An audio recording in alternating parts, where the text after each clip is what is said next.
حضرت سیدنا حاتم اسم رحمۃ اللہ علیہ کو ایک مالدار شخص نے بااصرار دعوت طعام دی۔ آپ رحمۃ اللہ علیہ نے فرمایا، میری یہ 3 شرطیں مان لو تو میں انشاءاللہ ضرور آؤں گا۔ 1، میں جہاں چاہوں گا بیٹھوں گا۔ 2، جو چاہوں گا کھاؤں گا۔ 3، جو کہوں گا وہ تمہیں کرنا پڑے گا۔ اس مالدار شخص نے وہ تینوں شرطیں منظور کر لیں اور ایک شاندار دعوت کا اہتمام کیا۔ بہت سارے لوگ اللہ کے ولی کی زیارت کے لیے اکٹھے ہو گئے۔ انواع و اقسام کے کھانوں کا اہتمام تھا۔ وقت مقررہ پر حضرت سیدنا حاتم اسم رحمۃ اللہ علیہ بھی تشریف لائے اور آتے ہی اس جگہ تشریف فرما ہو گئے جہاں لوگوں کے جوتے پڑے تھے۔ چونکہ آپ کی شرط تھی جہاں چاہوں گا بیٹھوں گا، لہٰذا میزبان نے کچھ نہ کہا۔ جب کھانا شروع ہوا تو لوگوں نے مرغ مسلم پر ہاتھ صاف کرنے شروع کر دیے، لیکن حضرت حاتم اسم رحمۃ اللہ علیہ نے اپنی جھولی میں ہاتھ ڈال کر سوکھی روٹی کا ٹکڑا نکالا اور کھانے لگے۔ جب کھانا ختم ہوا تو آپ رحمۃ اللہ علیہ نے میزبان سے فرمایا، چولہا لاؤ اور اس پر توا رکھو۔ حکم کی تعمیل ہوئی۔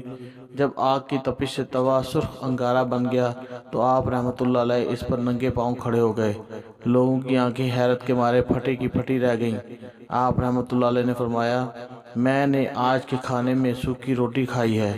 یہ فرما کر توے سے نیچے اتر آئے اور حاضرین سے فرمایا، اب آپ حضرات بھی باری باری اس توے پر کھڑے ہو کر جو کچھ ابھی کھایا ہے اس کا حساب دیجیے۔ یہ سن کر لوگوں کی چیخیں نکل گئیں۔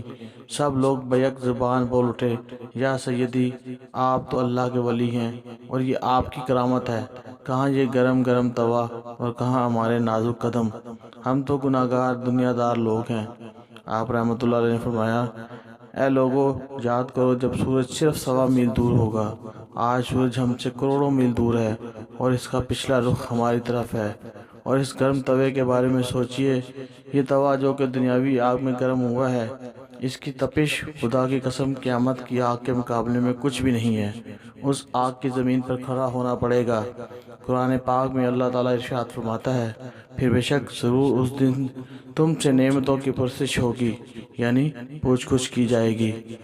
لوگوں، جب اس دنیاوی گرم توے پر کھڑے ہو کر صرف ایک وقت کے کھانے کا حساب نہیں دے سکتے تو کل بروز قیامت آپ حضرات کے اندر ایسی کون سی کرامت پیدا ہو جائے گی کہ دہکتی ہوئی زمین پر کھڑے ہو کر زندگی بھر کی نعمتوں کا حساب چکائیں گے۔